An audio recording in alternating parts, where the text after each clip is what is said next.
sentido de que eles não deem continuidade ao governo Collor, privatizando uma empresa que é um exemplo de administração e que ajuda o Brasil e que até dá lucros. Só isso.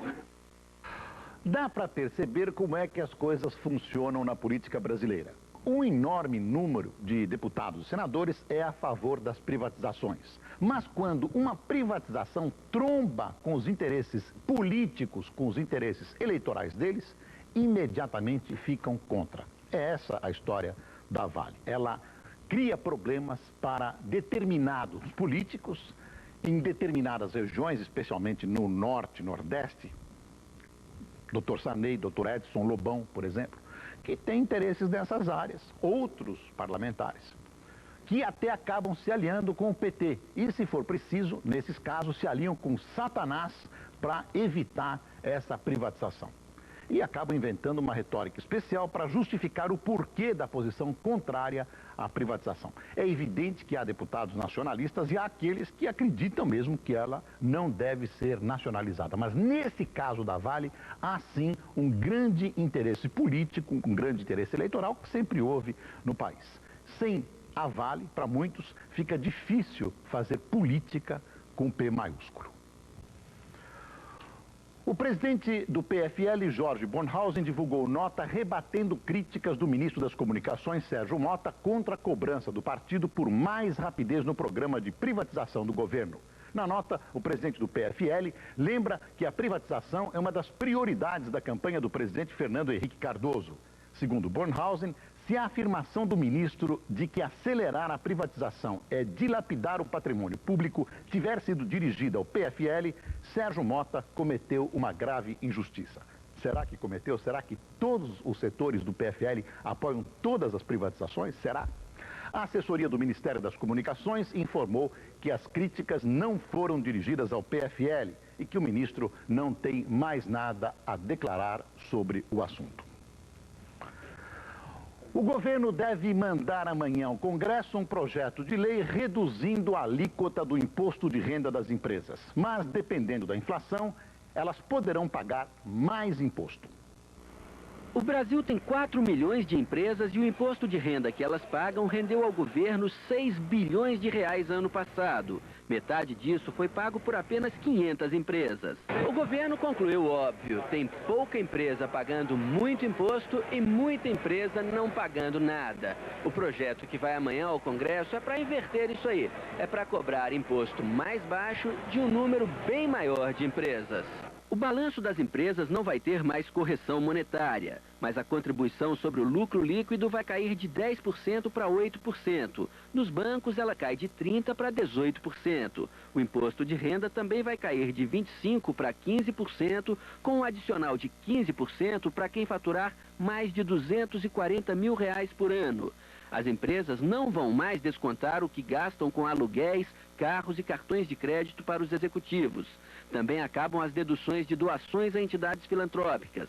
Empresas como a Casa da Moeda, Correios e setores da Petrobras, hoje isentos, vão ter que pagar imposto de renda. Todas as aplicações financeiras vão ser taxadas em 15% sobre o rendimento nominal.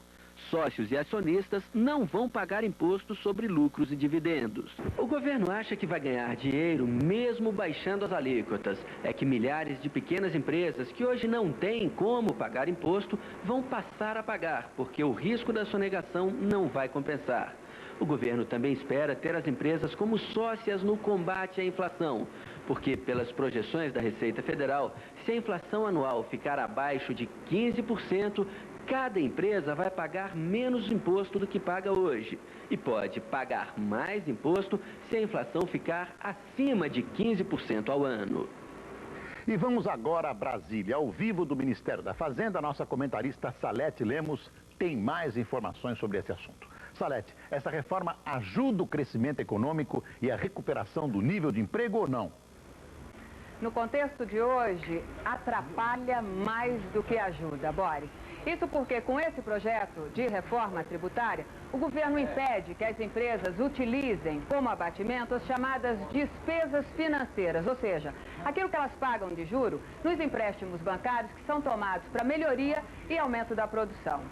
Em contrapartida, o governo autoriza como abatimento parte do lucro que as empresas alcançarem com investimento bancado com capital próprio, com o próprio bolso. Seria assim, a volta do crescimento econômico sem endividamento. Isso na teoria, né? Porque na prática, como o empresário brasileiro não gosta de correr risco e como o cenário é de grande incerteza, o investimento produtivo pode diminuir ao invés de aumentar. O que deixa cada vez mais evidente que a volta do crescimento econômico e a recuperação do nível de emprego dependem muito mais do fim das restrições ao crédito e do aperto monetário do que da reforma tributária. Assuntos, aliás, que deverão estar sendo tratados aqui amanhã durante a reunião do Conselho Monetário Nacional. A expectativa é que o governo amplie o prazo de financiamento de 3 para 6 meses e autorize a volta dos consórcios de 50 meses.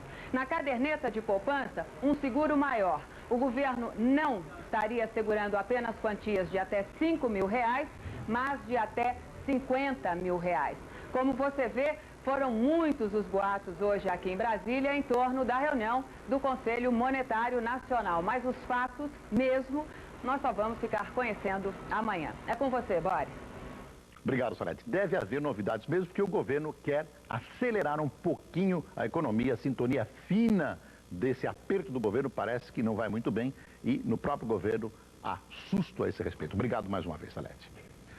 O Tribunal Superior do Trabalho considerou hoje em Brasília não abusiva a greve dos funcionários dos Correios, mas determinou o retorno ao trabalho até o meio-dia de amanhã e desobrigou a empresa a pagar os dias parados. O TST estabeleceu ainda um prazo de 30 dias para que a empresa de Correios e Telégrafos envie ao Comitê de Controle das Estatais estudos para um novo plano de cargos e salários, que é uma das reivindicações dos grevistas. Os funcionários dos Correios querem também aumento salarial de 7,9%. Em São Paulo, a categoria ainda não decidiu se retorna ao trabalho. Veja a seguir, Romário defende o irmão e diz que ele não participou do sequestro do pai.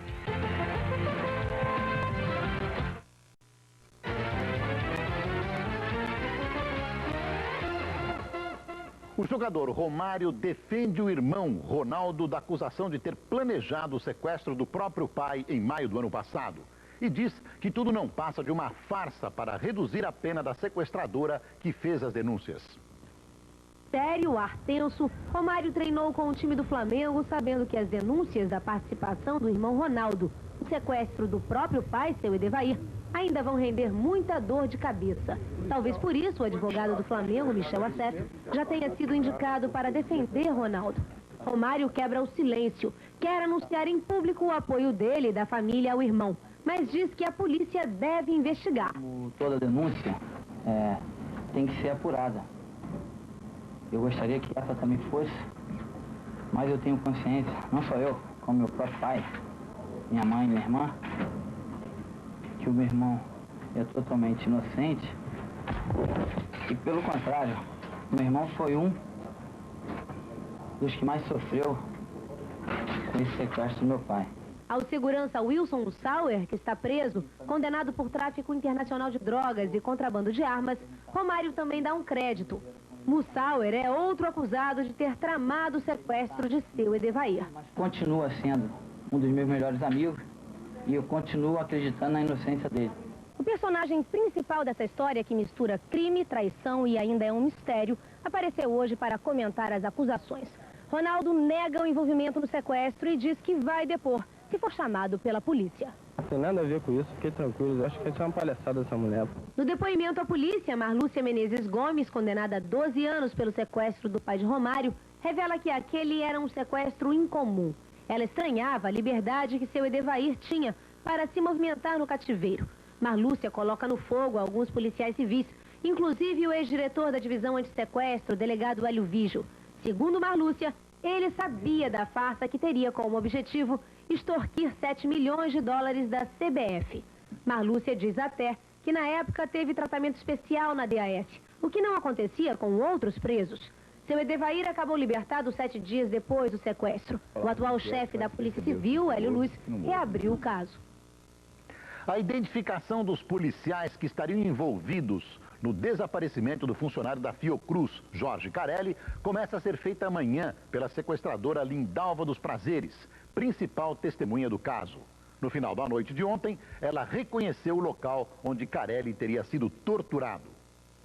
Lindalva dos Prazeres, condenada a 30 anos de prisão, chegou à antiga divisão antissequestro, escoltada por 10 policiais fortemente armados. Com o rosto coberto, a principal testemunha do caso Carelli fez o reconhecimento de local sem a presença do Ministério Público. Apesar do prédio ter sido reformado nos últimos 2 anos, ela foi direto à sala, onde, segundo Lindalva, os policiais conseguiam informações dos presos.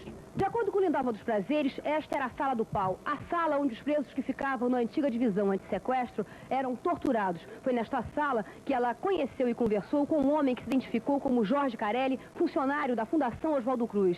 Carelli estava muito machucado e tinha um ferimento grave na cabeça. Ela deixou a antiga DAS, ainda de rosto coberto e sem falar com jornalistas. O delegado agora vai ouvir outras pessoas envolvidas no caso. Doutor Hélio Vídeo, por ser à época o titular da antiga DAS, fatalmente será ouvido, né? Esta tarde, Lindalva voltou a conversar com a polícia. Ela prestou depoimento sobre o estupro que sua filha, na época com 13 anos de idade, foi vítima. Os agressores, segundo Lindalva, foram policiais. Ela confirmou toda a história para o delegado.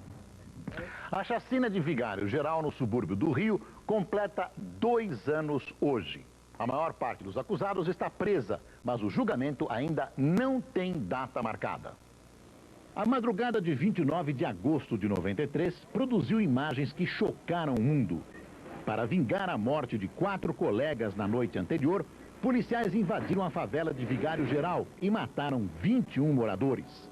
As investigações levaram à prisão de 20 policiais. Num depoimento à justiça este ano, alguns acusados juraram inocência e apresentaram gravações feitas na prisão. As gravações incriminavam 10 policiais já presos e outros 26 que estavam em liberdade. Ontem à noite, a justiça decretou a prisão preventiva de 13 policiais militares, com base nessas novas acusações. Mas a previsão é de que o julgamento de todos os acusados só ocorrerá no ano que vem.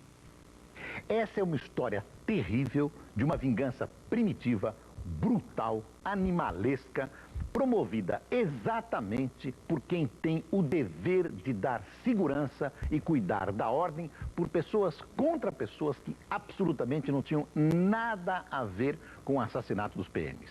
Esses bandidos emporcalharam as suas fardas e precisam ser punidos com todo o rigor da lei. E parabéns à Justiça do Rio, que está tratando esse caso com todo o cuidado, com todo o rigor que ele merece.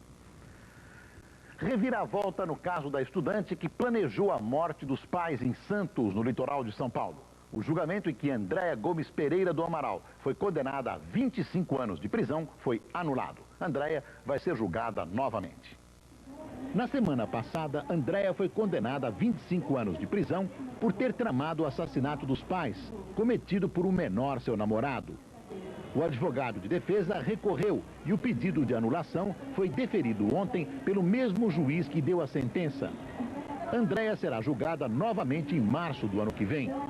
O advogado explicou hoje como conseguiu a anulação do julgamento. Se o réu for condenado a uma pena igual ou superior a 20 anos, ele tem o direito a esse recurso que é exclusivo da defesa, onde não há sequer a manifestação do Ministério Público e, portanto, é um direito que está previsto no Código de Processo Penal. Vai ser condenada de novo, não tenha dúvida. O Ministério da Saúde lançou hoje uma nova campanha de combate ao fumo. Dessa vez, o governo quer alertar o adolescente sobre os riscos do cigarro. Com o slogan Largue o Cigarro Correndo, a campanha quer mostrar aos jovens que o cigarro é uma droga e pode causar tanta dependência quanto a cocaína, a maconha e o álcool. A campanha foi lançada hoje em comemoração ao Dia Nacional de Combate ao Fumo. O Ministério da Saúde vai distribuir cartazes e folhetos para as secretarias de saúde de todo o país. O ministro Adib Jatene espera convencer os jovens a não dar a primeira tragada e deixa um conselho para quem estava pensando em começar a fumar. Não deve começar, porque o fumo gera dependência química e fumar não é saudável. 90% do câncer do pulmão está relacionado com o hábito de fumar. Segundo dados do IBGE, dos 30 milhões de fumantes brasileiros, quase 3 milhões são jovens entre 5 e 19 anos. As fábricas de cigarros, não pensa que são burras, não, são muito espertas. Enquanto perdem viciados no primeiro mundo, onde as campanhas contra os cigarros são mais intensas, conseguem fazer crescer suas vítimas nos países mais pobres. Aqui no Brasil, de 1970 a 1990, a população aumentou cerca de 55%. Mas o consumo de tabaco subiu 127%. Se você quer morrer rapidamente, continue fumando. Fume mesmo. Meta tudo que você puder meter de fumaça dentro do seu pulmão. De quebra, você pode levar para o túmulo como fumantes indiretos, vários amigos e vários parentes. Talvez você se livre até da sua sogra. O médico Pedro Caruso, que assinou o atestado de óbito do sociólogo Florestan Fernandes, foi indiciado hoje à tarde em São Paulo por falsidade ideológica. Já o médico William Abrão Saad, que também participou da primeira necrópsia no corpo do sociólogo, não foi indiciado porque conseguiu uma liminar da justiça. O laudo assinado pelos dois médicos dava como causa da morte falência múltipla dos órgãos. A segunda necrópsia atestou morte por embolia pulmonar devido a um defeito na máquina de hemodiálise. A enfermeira Heloísa Aparecida Ferreira, que abandonou a UTI durante a hemodiálise, foi indiciada ontem por homicídio culposo. Veja a seguir, um dos torcedores que mataram o garoto no Pacaembu já está preso.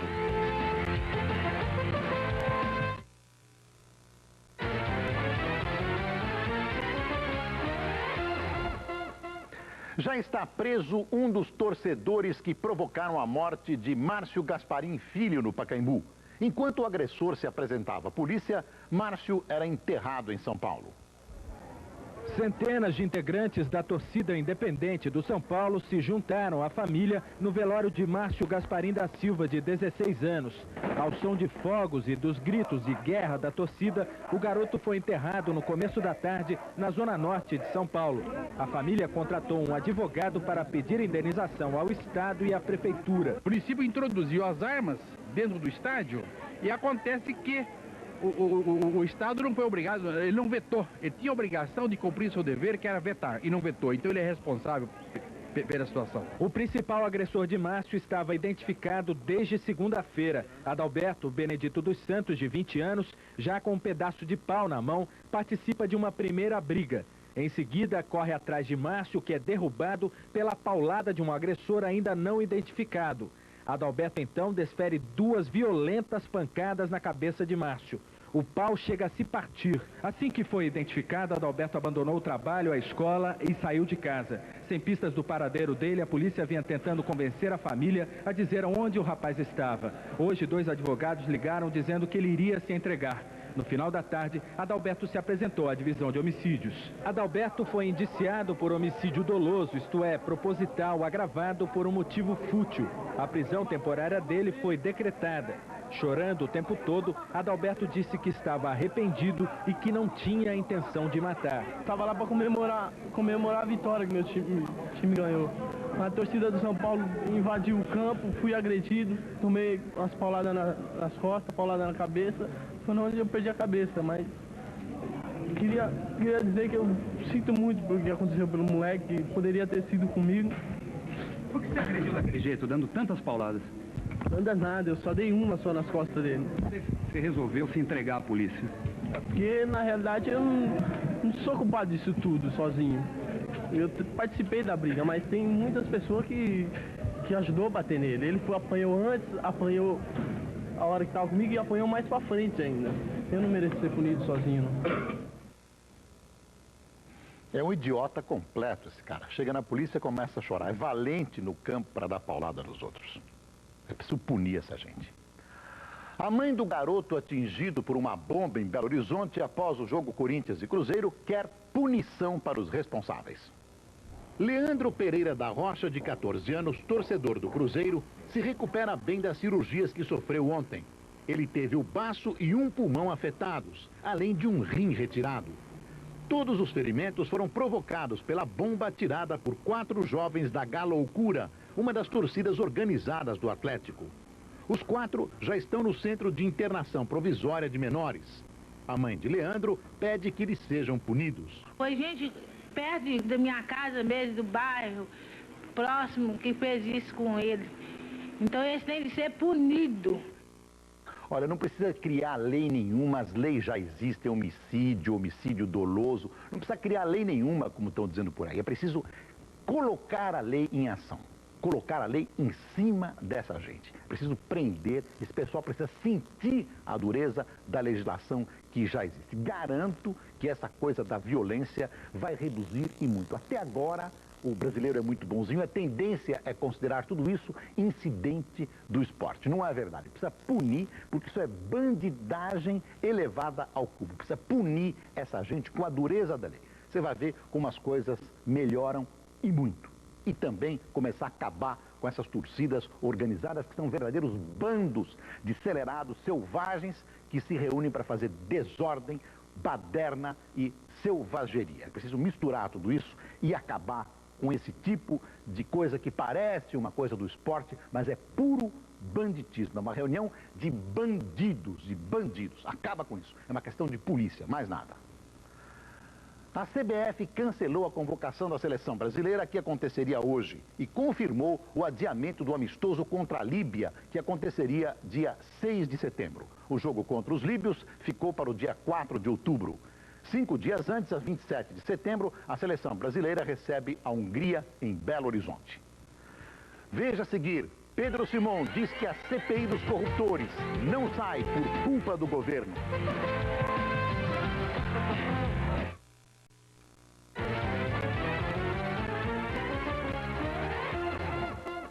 O senador Pedro Simon, do PMDB, acusa o governo de não querer a CPI das empreiteiras. Essa CPI investigaria a atuação das empresas em esquemas de corrupção. Recolhido em casa, preparando uma autobiografia que promete dar o que falar, o ex-senador Jarbas Passarinho tem fresco na memória um dos momentos mais importantes da história do Congresso. A CPI do orçamento, que levou 4 deputados à renúncia. 6 perderam o mandato. Passarinho era o presidente da CPI. Hoje se lembra de uma das últimas decisões dos parlamentares: abrir as portas para uma outra investigação sobre os corruptores. Ficou desde logo caracterizado que deveria haver um prosseguimento da ação da CPI do orçamento com a nova CPI que cobrisse então uma investigação sobre o papel das empreiteiras. A CPI das empreiteiras foi para o brejo e lá vai continuar, porque nunca houve vontade política para levá-la adiante. No governo Itamar, uma comissão especial levantou um relatório sobre os corruptores. Itamar chegou a ameaçar suspender a participação de empreiteiras em obras públicas, mas nada aconteceu. Fernando Henrique prometeu continuar a investigação. O senador Pedro Simon bem que tentou levantar a CPI das empreiteiras. Fez tudo como manda o figurino. Apresentou o requerimento, conseguiu as assinaturas necessárias, mas na hora H, o PFL e o PSDB tiraram o corpo fora. Para Simon, a CPI não saiu por culpa do governo Fernando Henrique. O governo não quer. O governo deu a demonstração claramente quando pediu uma mista Câmara e Senado. Conseguiu as assinaturas e o governo solicitou aos deputados do PSDB e do PFL que retirassem as assinaturas. Aliás, para quem quer matar a saudade, logo mais, depois da segunda edição da novela, vai haver uma entrevista exclusiva do presidente Collor ao SBT Repórter, Roberto Cabrini, fez a entrevista e o programa vai ser apresentado pela Mônica Waldvogel. Vale a pena assistir. Olha, impeachment, CPI da corrupção e promessa de pegar os corruptores. Só promessa. Mais nada. Entre ladrões, gatunos, malandros, laranjas e corruptores, salvaram-se quase todos. Muitos estão por aí financiando as campanhas eleitorais de muita gente, o que parece ser um belíssimo cala-boca. Falta muito para passar o Brasil a limpo.